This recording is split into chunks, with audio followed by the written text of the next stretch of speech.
Hello अस्सलाम वालेकुम। हम लोगों ने लास्ट लेक्चर में चैप्टर नंबर 5 स्टार्ट किया था जिसका नाम था वैरायटी ऑफ लाइफ। आप लोगों को याद होगा कि मैंने आपको बताया था कि क्लासिफिकेशन ऑफ लिविंग ऑर्गेनिज्म होती है टैक्सोनॉमी में। टैक्सोनॉमी के अंदर होता है टैक्सोनॉमिक कैरेक्टर, जिसके 4 मैंने आपको फैक्टर्स बताए थे, याद होगा। Homology, same internal structure, different external structure. फिर मैंने आपको बताया था बायोकेमिस्ट्री, बायोकेमिकल एनालिसिस के ज़रिए, ब्लड ग्रुपिंग के ज़रिए, ब्लड प्लाज्मा की कंपोजिशन के ज़रिए हम अलग कर सकते हैं। फिर नंबर 3 था साइटोलॉजी, सेल बायोलॉजी। जी हाँ, eukaryote, prokaryote, motile cell, sessile cell, phototroph, autotroph, ये हेटरोट्रॉप, इनकी मैंने आपको डिवीज़न बताई थी। नंबर 4 आपको बताया था मैंने genetics. Genetics is a last and final tool of classification. ये वो टूल है जिसके अंदर आप लिविंग ऑर्गेनिज्म्स को क्लासीफाई ज़रूर कर सकते हो। Intron, exon 2 genetic code DNA में पाए जाते हैं। एक्सॉन सब में सेम होता है, इंट्रॉन सब में डिफरेंट होता है। इंट्रॉन नॉन कोडिंग पार्ट है डीएनए का। आज हम चैप्टर नंबर 5 को और आगे लेके चलते हैं। आज मैं आपको बताऊंगा it is called as methodology, method how to classify living organism. और उस मेथड का नाम जो कार्लस लिनियस ने दिया था उसका नाम है टैक्सोनॉमिक हिरार्की या टैक्सोनॉमिक हिरार्ची। हिरार्की का मतलब होता है steps, level. According to taxonomic hierarchy जो सबसे बड़ा लेवल है वो कहलाता है kingdom. Kingdom is a largest taxon. Kingdom के बाद अगर हम आगे चलें तो उसके बाद आता है फाइलम। फाइलम के बाद आता है क्लास। क्लास के बाद एक और भी है जिसका नाम है ऑर्डर। फिर आता है जिसको हम लोग कहते हैं फैमिली, फिर जीनस, और लास्ट में आता है स्पीशीज। मैं आपको बताता चलूँ ये सारे लेवल हैं और इन सारे लेवल को आप नाम दे सकते हैं। They are called as taxon. They are called as taxon. Family भी टैक्सोन है, जीनस भी टैक्सोन है, स्पीशीज भी टैक्सोन है। वो अलग बात है कि किंगडम को हम लोग कहते हैं it is largest taxon. Taxon का मतलब लेवल। और स्पीशीज को कहा जाता है it is called as smallest taxon. जो मेन बात वो क्या है कि अगर कार्लस लिनॉस ने टैक्सोनॉमिक में ये रूल निकाला था कि अगर आपको दुनिया में कोई ऐसा लिविंग ऑर्गेनिज्म डिस्कवर हो, कोई प्लांट, कोई एनिमल, कोई भी जिसको इससे पहले कभी ना किसी ने देखा हो, अगर आपको उसको पुट करें तो फर्स्ट 4 और लास्ट 3 आप इसको डिवाइड कर सकते हैं। ये कहलाता है फर्स्ट 4 टैक्सोन। अगर आपको कोई लिविंग ऑर्गेनिज्म मिला है, आप फर्स्ट 4 टैक्सोन में अपनी तरफ से पुट कर सकते हैं। जो नॉलेज है, जो रिसर्च,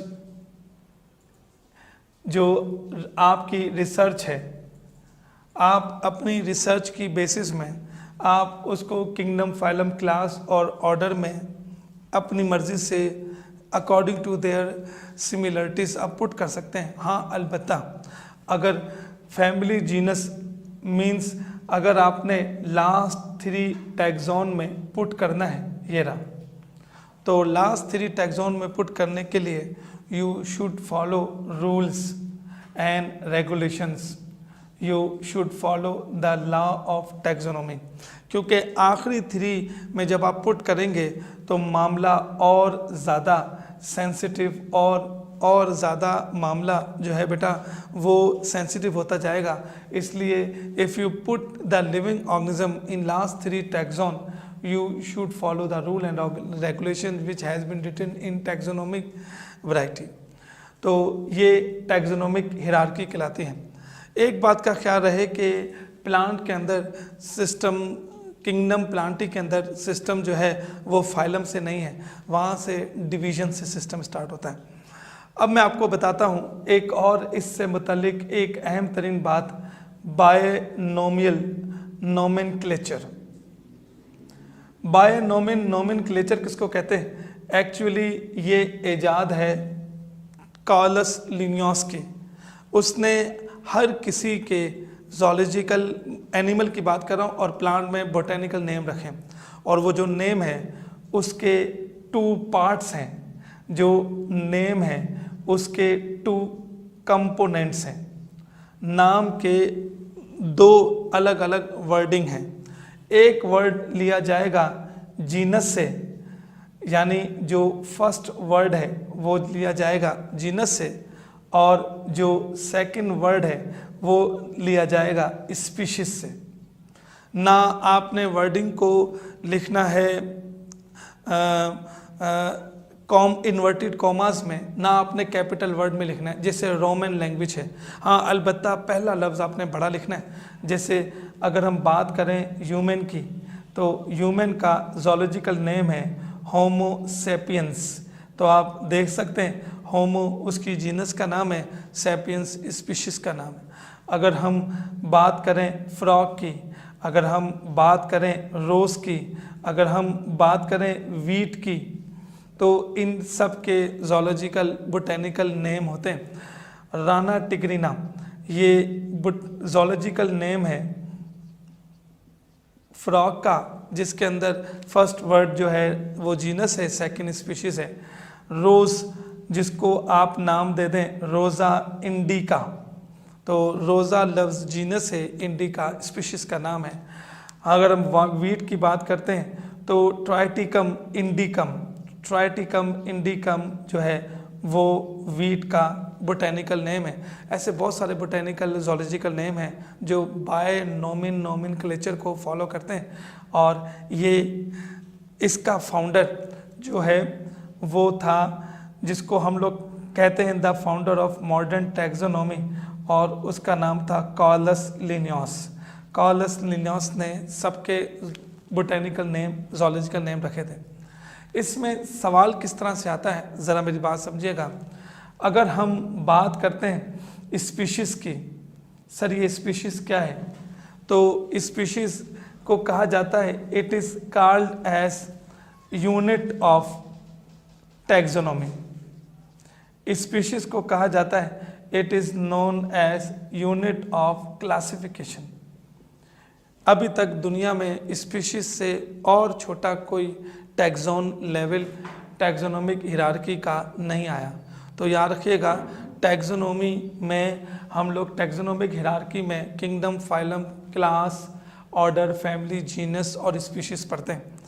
अब इससे मुतल्लिक एंट्रेंस टेस्ट में क्या आया, इससे मुतल्लिक इंटी टेस्ट में क्या आया, ज़रा वो सुनिएगा।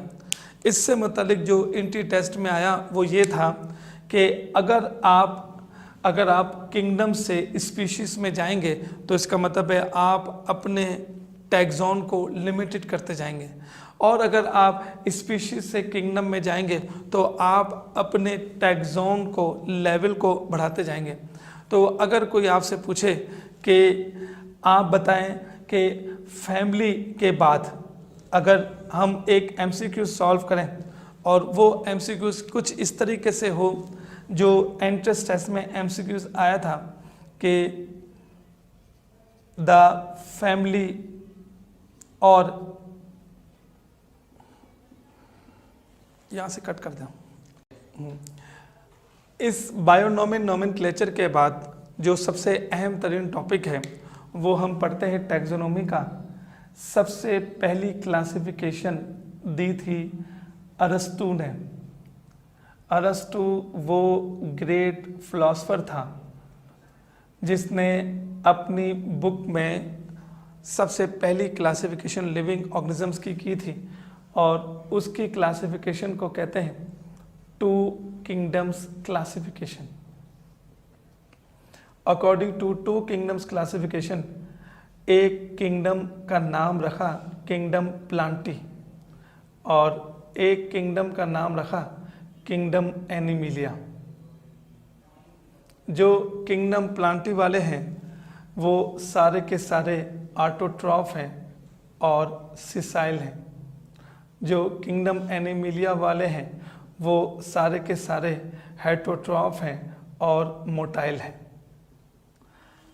प्लांट्स अपना खाना खुद बनाते हैं, वो ऑटोट्रॉफ कहलाते हैं। They can not be move sessile. Animalia take food from the others known as heterotroph and they all are motile in nature. फिर ईजाद हुई माइक्रोस्कोप। इस माइक्रोस्कोप ने बहुत बड़ी चेंज लेकर आ गई बायोलॉजी में। प्लांट्स और एनिमल के अलावा दूसरे माइक्रो ऑर्गेनिज्म से भी डिस्कवर हुए।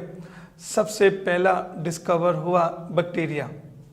बैक्टीरिया वो अजीबोगरीब किस्म का एक ऐसा लिविंग ऑर्गेनिज्म था जो यूनिसेलुलर था, एक सेल से बना, मगर उसके साथ साथ बैक्टीरिया इस प्रोकैरियोटिक सेल। प्रोकैरियोटिक सेल का मतलब which have ill defined nuclear membrane. फिर डिस्कवर हुआ जिसको हम लोग कहते हैं एलजी, जिसको हम लोग कहते हैं protozoans.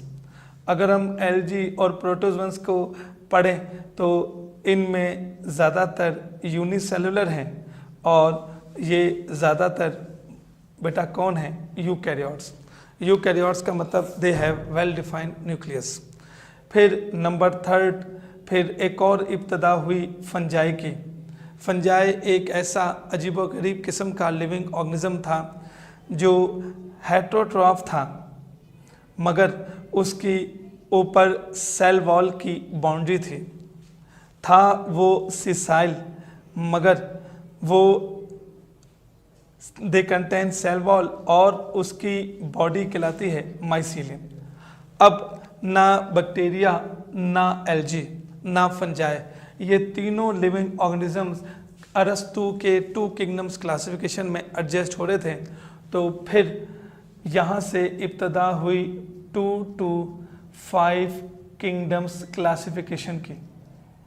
And this 2 to 5 kingdom classification idea was first proposed by 2 to 5 kingdom classification का सबसे पहले आइडिया देने वाला ये साइंटिस्ट था जिसका नाम था Robert Whittaker. He was an American taxonomist. Robert Whittaker एक अमेरिकन टैक्सोनॉमिस्ट था और इसने 1969 में आइडिया दिया 3 ऑर्गेनिज्म ये मिलाकर, 2 ऊपर वाले मिलाकर, और 5 किंगडम क्लासिफिकेशन की इसने इब्तदा की। According to Robert's 5 kingdoms classification, एक लिविंग ऑर्गेनिज्म कहलाता है यूनिसेलुलर, एक लिविंग ऑर्गेनिज्म कहलाता है, हम उसे कहते हैं मल्टी सेलुलर। यूनिसेलुलर का मतलब इट इज सिंगल सेल और मल्टी सेलुलर का मतलब it is many cells organisms. अगर हम यूनिसेलुलर की बात करते हैं तो यूनिसेलुलर एक नहीं 2 हैं। एक जिसको कहते हैं हम प्रोकैरियोट्स और एक कहलाता है they are known as eukaryotes. Sir what is difference between eukaryotes and prokaryotes? अगर हम यू की बात करते हैं तो यू का मतलब है ट्रू या यू का मतलब है एडवांस। और अगर हम बात करते हैं कैरियोट्स की, कैरियोट से मुराद है न्यूक्लियस। बात करें प्रोकैरियोट्स की तो प्रो का मतलब होता है प्रिमिटिव, प्रो का मतलब होता है फॉल्स, और कैरियोट से मुराद है न्यूक्लियस। अब ज़रा एक मिनट देखिएगा, यूकैरियोट्स प्रोकैरियोट में क्या फ़र्क है। यूकैरियोट उसको कहते हैं जिसके अंदर वेल डिफाइंड न्यूक्लियस होता है। What does well defined nucleus mean? Well defined का मतलब होता है जिसके ऊपर न्यूक्लियर मेम्ब्रेन हो। वेल डिफाइंड का मतलब होता है जिसके ऊपर न्यूक्लियोप्लाज्म हो। वेल डिफाइंड का मतलब होता है जिसके अंदर आपको मिले न्यूक्लियोलस।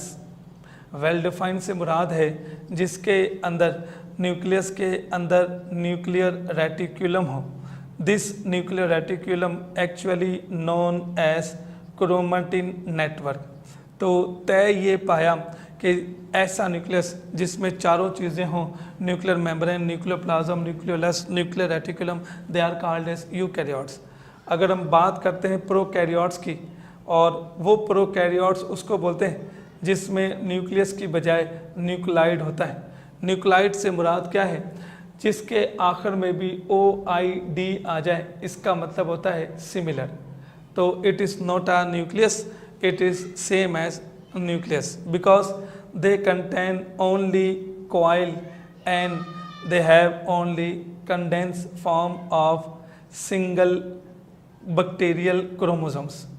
तो आम न्यूक्लियस में और न्यूक्लाइड में क्या फ़र्क है? न्यूक्लाइड में ना न्यूक्लियर मेम्ब्रेन होती है, ना न्यूक्लियोप्लाज्म होता है, ना न्यूक्लियोलस होता है, जस्ट सिंगल क्रोमोसोम्स हैं। और बैक्टीरिया के अंदर जेनेटिक मटेरियल एक और फॉर्म में पाया जाता है जिसको हम लोग कहते हैं प्लाज्मिड्स। जी हाँ बेटा, this is actually a DNA। हम इसको कहते हैं, it is called as extra chromosomal small circular DNA molecule. It is called as extra chromosomal. Extra chromosomal का मतलब वो DNA जो क्रोमोसोम से बाहर है, और ये सर्कुलर शेप के DNA है। प्रोकैरियोट्स की एग्जाम्पल में आता है बैक्टीरिया। प्रोकैरियोट्स की एग्जाम्पल में आता है ब्लू ग्रीन एल्गी। मैं अपनी बात और आगे लेके चलता हूँ। अगर हम यूकैरियोट्स पढ़ते हैं तो यूकैरियोट्स की एग्जाम्पल में आता है प्रोटोजवा। यूकैरियोट्स की एग्जाम्पल में आता है एल्गी। फिर हम अगर मल्टी सेलुलर की बात करते हैं तो मल्टी सेलुलर दो में डिवाइड है। एक मल्टी सेलुलर जिसको हम लोग कहते हैं ऑटोट्रॉफ, और एक मल्टी सेलुलर जिसका नाम है हेटरोट्रॉफ। ऑटोट्रॉफ कोई और नहीं, ये कहलाती है किंगडम प्लांटी।